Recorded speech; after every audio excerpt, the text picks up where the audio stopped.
नमस्कार। स्वागत है आप सभी का हमारे चैनल इन्वेस्ट विथ रजनीश में। आज मैं जिस टॉपिक पे बात करने जा रहा हूँ उससे पहले मैं कुछ चीज़ें और क्लियर करना चाहता हूँ।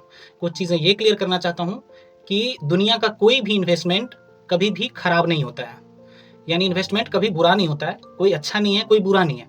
उसके बहुत सारे क्राइटेरियाज हैं, जहाँ पे आप उसको फुलफिल कर पाएंगे वो इन्वेस्ट आप कर पाएंगे। आप हर जगह पे इन्वेस्ट कर सकते हैं, बस आप किस जगह पे इन्वेस्ट करने के एबल हैं, लायक हैं, इन चीज़ों पे डिपेंड करता है। इन्वेस्टमेंट कभी बुरा नहीं होता। हाँ, इन्वेस्टमेंट का एक और कॉन्सेप्ट मैं क्लियर कर दूं। इन्वेस्टमेंट मतलब लोग समझते हैं कि अपनी ज़रूरत की चीज़ों को भी इन्वेस्ट कर देना। मेरी ज़रूरत है कि मेरे अकाउंट में कुछ पैसे तो रहने चाहिए, ताकि कभी कोई बीमार हो गया, मैं बीमार हो गया या कुछ भी हो गया तो उस टाइम पे मैं इंस्टेंट कैश निकाल के काम कर सकूं, या जो मेरे पर मंथ के खर्चे हैं वो मैं इतना मैनेज करके रखूं कि इतना तो मुझे फर्स्ट ऑफ ऑल अपने घर के खर्चे के लिए रखना है, इसके बाद ही इन्वेस्ट करना है।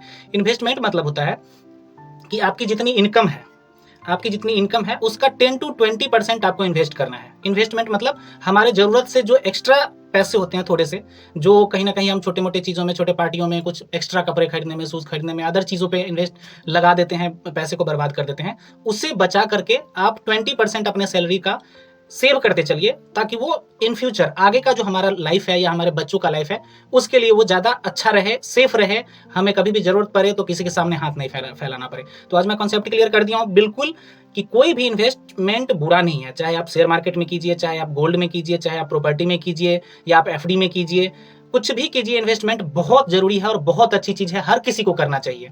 हाँ, यहाँ थोड़े से लेवल जरूर चेंज हो जाते हैं। जैसे अगर कोई शेयर मार्केट में इन्वेस्ट करना चाहता है तो जो 10-20 हज़ार रुपए कमाते हैं वो लोग भी आराम से कर सकते हैं, क्योंकि मैं और शेयर आपका होना चाहिए 100 रुपए से एबव, और 500, 1000, 2000 जितना तक आप जा सकते हैं। 100 से ऊपर के शेयर्स को लेना है। दो चीज़ें देखना जरूरी है, प्रमोटर होल्डर्स की होल्डिंग कितनी है, और दूसरा कि कोई भी जो SIPs कंपनी है, जो दूसरा फाइनेंस कंपनी है, वो उसके शेयर्स में इन्वेस्ट कर रखा है कि नहीं कर रखा है। खैर, मैं यहाँ टॉपिक से भटक रहा हूँ, तो अब आते हैं टॉपिक पे। तो शेयर मार्केट में इसलिए इन्वेस्ट कर रहे हैं क्योंकि हमारे पास बहुत कम पैसे हैं, 2000, 4000, 5000 है। प्रॉपर्टी लेने के लिए हमारे पास एक साथ 10 लाख, 20 लाख, 50 लाख, करोड़, 2 करोड़, 4 करोड़, 5 करोड़ रुपए चाहिए। बट जिन लोगों का एक बड़ा अमाउंट है, जिन्हें इन्वेस्ट करना है और सेफ इन्वेस्ट करना है, उन्होंने बहुत मेहनत से पैसा कमाया है, उनके लिए सजेशन ये है कि प्रॉपर्टी पे इन्वेस्ट कीजिए। वो प्रॉपर्टी में भी थोड़ा सा प्रॉब्लम है, उसको देख के समझ के, अच्छा प्रॉपर्टी होना चाहिए, जेन्युइन प्रॉपर्टी होना चाहिए, मालिक सही होना चाहिए, सारी चीज़ों को देखते हुए उसमें इन्वेस्ट कीजिए। और वो वन टाइम इन्वेस्टमेंट होता है, फिर इन फ्यूचर आपका बढ़ता जाएगा, बढ़ता जाएगा, बढ़ता जाएगा। तो आज मैं बताने वाला था कि प्रॉपर्टी लेने के क्या क्या फायदे हैं। अब फायदे क्या क्या हैं? फायदे तो बहुत सारे हैं, बहुत सारे में मैं बस छोटी छोटी चीज़ें 2-4 गिनवाऊंगा, क्योंकि फिर मेरा वीडियो लंबा हो जाएगा और मैं नहीं चाहता कि मेरा वीडियो बहुत ज़्यादा लंबा हो जाए, ताकि आप लोगों को देखने में दिक्कत हो। तो प्रॉपर्टी लेने के फायदे ये हैं कि अब जैसे गवर्नमेंट जॉब वाले को भी रिटायरमेंट और पेंशन नहीं मिलने वाला है। तो अगर आप गवर्नमेंट जॉब में हैं तो प्रॉपर्टी ले लीजिए। आप आज 20, 25, 30 के हैं, 20 साल बाद आपकी जॉब जाने वाली है, मतलब आपकी जॉब खत्म हो जाएगी। उस टाइम में जो आज आप 20 लाख लगा के खरीदेंगे प्रॉपर्टी, वो उस टाइम तक 40 लाख, 50 लाख, 60 लाख हो जाएगा। यानी आपका रिटायरमेंट पे जो अमाउंट मिलता था गवर्नमेंट की तरफ से, वो आपको मिल जाएगा। आप उसी पे बिल्डिंग बना के या कंस्ट्रक्शन करके आप पेंशन भी ले सकते हैं। आपका जो रेंट होगा वो आपका पेंशन हो जाएगा।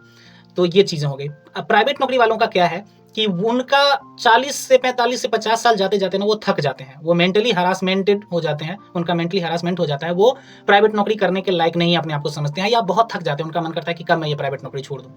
उन लोगों के लिए एक ये है कि अभी आप बहुत मेहनत कर लेते हैं, 10 घंटा, 12 घंटा, 14 घंटा मेहनत करते हैं, अच्छा खासा पैसा कमाते हैं, प्रॉपर्टी जरूर ले लीजिए। प्रॉपर्टी ले लीजिए ताकि जब आप 50 साल बाद थक जाएंगे नौकरी से, उस टाइम आपके पास एक ऐसा चीज रहेगा जिसे आप सेल करके निकाल के, चाहेंगे तो दूसरा कोई दुकान, शॉप, कोई भी बिजनेस में आप इन्वेस्ट कर सकते हैं, और अपने बिजनेस करके जब आपका शरीर थक जाएगा तो एक जगह पे बैठ के आप उसका यूज कर सकते हैं, उस प्रॉपर्टी का जो आज लेंगे आप, 40 साल बाद, 30 साल बाद आप उसे बेच करके यूज कर लेंगे। थर्ड बात यह है कि आज मान लेते हैं मेरे एक बच्चे हैं या 2 बच्चे हैं, आज मैं एबल हूं कि मैं कमा सकता हूं, थोड़ा सा सेविंग कर सकता हूं, तो एक प्रॉपर्टी लेके जरूर रख लीजिए, एक प्लॉट ही लेके जरूर रख लीजिए। वो इसलिए क्योंकि जब वो 20 साल, 22 साल का होगा, 18 साल का होगा, या तो उसे डॉक्टरी करनी होगी या इंजीनियरिंग करनी होगी, कुछ ना कुछ तो आप हाई सोचेंगे ही, जो भी है, IAS बनाइए, IPS बनाइए, कुछ भी बनाइए, बट पैसे तो उसमें लगने ही लगने, और हाई बहुत बड़ा अमाउंट लगने वाला है। तो आज प्रॉपर्टी को लेकर के इसलिए रख दीजिए ताकि जब उसे जरूरत पड़ेगी कि नहीं पापा मुझे 10 लाख रुपए चाहिए, मुझे 20 लाख चाहिए, इंजीनियरिंग करनी है, 50 लाख चाहिए, डॉक्टरी करनी है, या और भी कोई अलग ही कुछ भी करना हो, या बिजनेस ही करना हो, उसे मन हो कि मैं पढ़ाई करके नौकरी ना करूं, मैं अपना बिजनेस करूं। बिजनेस में कोई भी बिजनेस 50 लाख, 60 लाख, 1 करोड़ से कम में नहीं होने वाला है स्टार्ट, अगर वो अच्छे लेवल का करना चाहे तो। उस टाइम आप उसे वो प्रोडक्ट, आपका जो ज़मीन आज का लिया हुआ है, उसे सेल करके आप उसे पैसा दे सकते हैं। उसके पढ़ाई में हेल्प हो सकता है, उसके बिज़नेस में हेल्प हो सकता है, हर चीज़ों को लेके। तो राउंड फिगर में देखा जाए तो हर एंगल से आपको सेफ रखने का एक बेस्ट तरीका है प्रॉपर्टी। मैं यहाँ प्रॉपर्टी पे जोर इसलिए दे रहा हूँ, इन्वेस्टमेंट सब सही है, बट प्रॉपर्टी मैं जोर इसलिए दे रहा हूं क्योंकि मुझे पता है कि आज जो प्रॉपर्टी आप लेंगे वो 20 साल बाद या 40 साल बाद डेफिनेटली उसका डबल या ट्रिपल या 4 गुना ज्यादा जरूर हो गया रहेगा। शेयर का गारंटी नहीं है। शेयर आज आपने लिया, वो भले ही 10 साल तक बहुत अच्छा परफॉर्मेंस करता जाएगा, बहुत ग्रोथ दिखाएगा, और शायद 6 महीने या साल भर में वो इतना गिर जाएगा कि फिर आप अनुमान भी नहीं लगा सकते कि मेरे पास था क्या और आज क्या है। उसी आप रोज देखना पड़ेगा, आपको रोज कैसा है, परफॉर्मेंस कैसा कर रहा है, बढ़ रहा है, घट रहा है, लॉस दे रहा है, प्रॉफिट दे रहा है, बहुत सारी चीजें हैं उसमें। अगर लॉस हो जाएगा थोड़ा सा भी, आपका जो मेन इन्वेस्ट अमाउंट है, आपने 10 लाख रुपए लगा दिए, वो जब 8 लाख पे भी आएगा ना, 20% भी आपका घटेगा, तो वहां पे आप बेच नहीं पाएंगे, उसे आप होल्ड करेंगे, अरे फिर बैक हो जाएगा, बाउंस बैक करेगा, फिर ये ऊपर जाएगा, वो फिर 40 पे आ जाएगा, फिर 30 पे आ जाएगा, फिर 20 पे आ जाएगा, कब वो बहुत भयंकर लॉस देके जाएगा उसका कोई गारंटी नहीं है। तो उसका भी अलग अलग तरीका है, उससे भी किया जा सकता है, बट वो यंगर्स लोगों के लिए है, जो आज एजुकेटेड हैं, जो 20 साल 25 साल के हैं, जो कंटिन्यू 2-4-5 मिनट भी पर डे निकाल के देख सकते हैं, मार्केट को सेंस कर सकते हैं, समझ सकते हैं, उन लोगों के लिए शेयर मार्केट भी बहुत अच्छा है। मैं उसे भी बुरा नहीं कहूंगा, मैं किसी भी इन्वेस्टमेंट को बुरा नहीं कहता हूं। मेरा कहना सिर्फ इतना ही है कि इन्वेस्टमेंट बहुत ज्यादा जरूरी है, बहुत ज्यादा आप कीजिए, बट इन्वेस्टमेंट जो मैं बता रहा हूं उसमें सेफ क्या है, मेरे बताए हुए के चलते अगर आपके थोड़े से भी पैसे लॉस होंगे ना, तो वो मुझे लगेगा कि मेरे चलते हुए हैं। इसलिए मैं इन्वेस्टमेंट के सारे तरीके बताऊंगा, डेफिनेटली आगे मैं और भी सारी चीजें बताऊंगा, शेयर मार्केट में कैसे करना है, सब कुछ बताऊंगा, कैसे क्या बेहतर है वो सब बताऊंगा, बट मैं ज्यादा फोर्स हमेशा रखूंगा एक सेफ इन्वेस्टमेंट पे। तो आज के लिए बस इतना ही। आगे मैं और भी बहुत सारी चीजें बताने वाला हूँ, इवन की प्रॉपर्टी से या SIP से रिलेटेड या शेयर मार्केट से रिलेटेड, जो अच्छा होगा, अच्छे कंटेंट जो सिंपल भाषा में होंगे। बहुत सारे लोगों को आप देखते होंगे वो बहुत अलग अलग तरीके से बताते हैं, बहुत डीप बता देते हैं, बहुत हार्ड ऐसा बता देते हैं कि लगता है कि ये कितना बड़ा शेर है, इसे मारना मुश्किल है।